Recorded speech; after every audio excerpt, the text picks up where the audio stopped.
Dati, yan pangarap kong bike. Ayan. Wow. Thank you, Lord.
We are back. We are back mga pards sa regular programming natin na ride. So medyo nagpahinga tayo ng bahagya sa mga rides natin. And now we are back. Woohoo! So it's a bit of early. It's 5:22.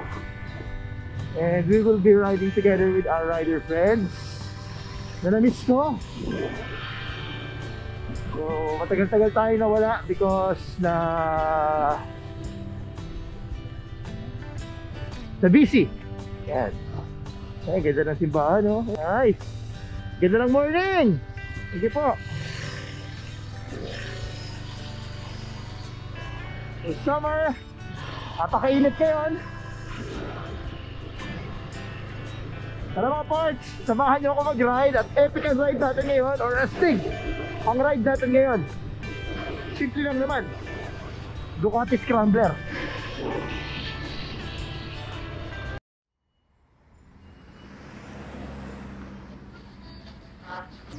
Are you enjoying the city lights?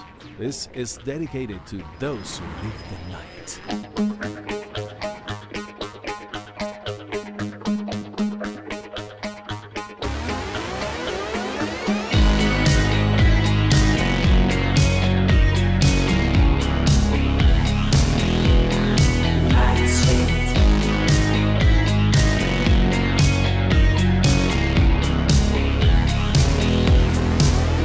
The more you make me sway, the more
mga parts. Wala pa sila? Okay. Good morning. So let's discuss first, habang nag-aantay, about the ride feel for the Ducati Scrambler. So kung sanay ka sa Japanese bikes na medyo tame, kahit 1000cc man yan, na mga standard bike, hindi yung mga pang racing, dito medyo maninibago ka kasi this is a bit torquey. May hatak talaga, as in may kick. So this is very aggressive, like it's so torquey. Of course it's because of the 2-cylinder lang nga, pero maninibago ka eh. Yun lang, a bit of concern lang yung init. Yan, kung makikita nyo yung pipe, dyan yung pipe, so medyo ramdam mo yung init. Pero tolerable naman, especially pag umaandar ka. Yun nga lang, pag medyo na traffic, medyo mararamdaman mo yung init na lumalabas dito. Ayan, yung init dyan. But in terms of riding, since wide yung kanyang handling, mabilis siya mamaneuver. Actually, it's very agile. And ang maganda sa motor na to, this is really light. Ang gaan, torquey, powerful, and agile. Diba? Good combination. So design naman siya para maging ganun nga, since it's a scrambler. But it's a good ride, good experience. Look at the design. Seating niya okay naman, since scrambler siya, or flat lang, almost flat. Makakapag-maneuver ka really easily ng puwet mo. Ayan. So antayin na natin sila.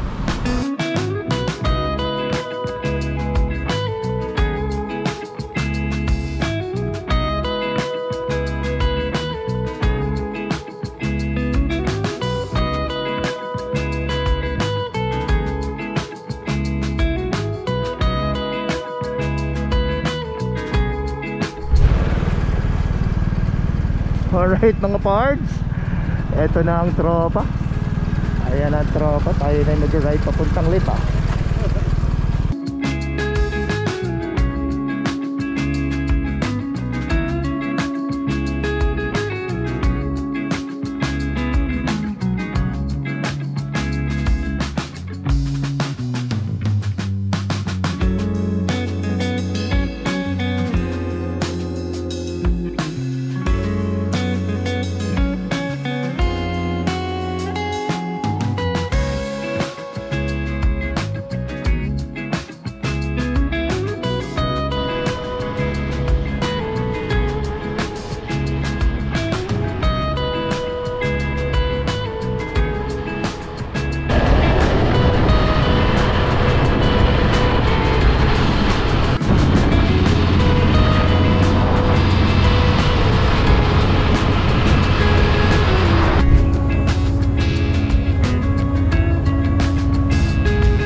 Sa Bihay, to have our breakfast.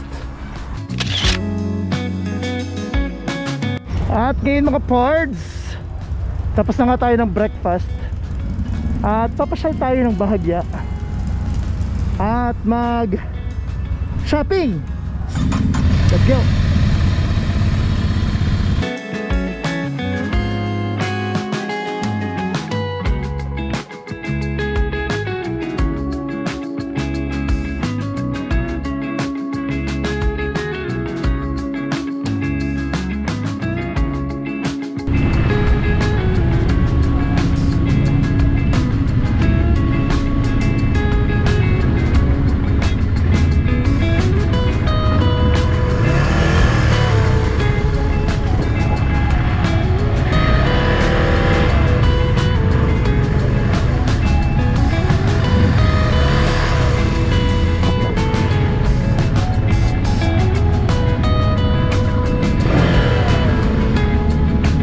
Diba? Tropa nandito.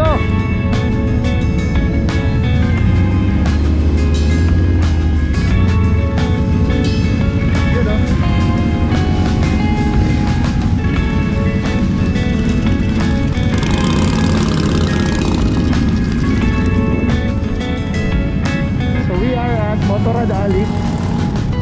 mamamalengke kami. Ayun. Welcome to Autoradali. Oo. Dito ka nakita yung MT dati. Yeah. Ganda na rin ang ano ng ship. Yeah. Let's go. Racket tayo, second floor.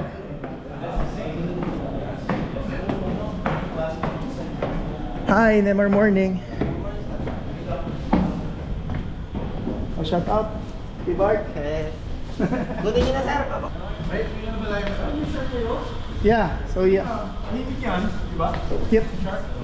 Wind noise, if you need boots, we have Falco.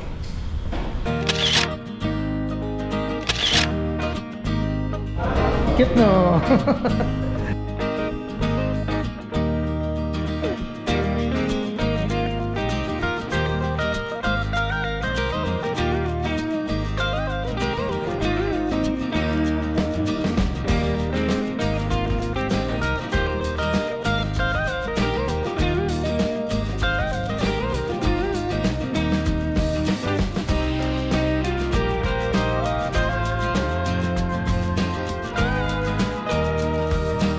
Gentlemen, I hope you enjoyed the tour.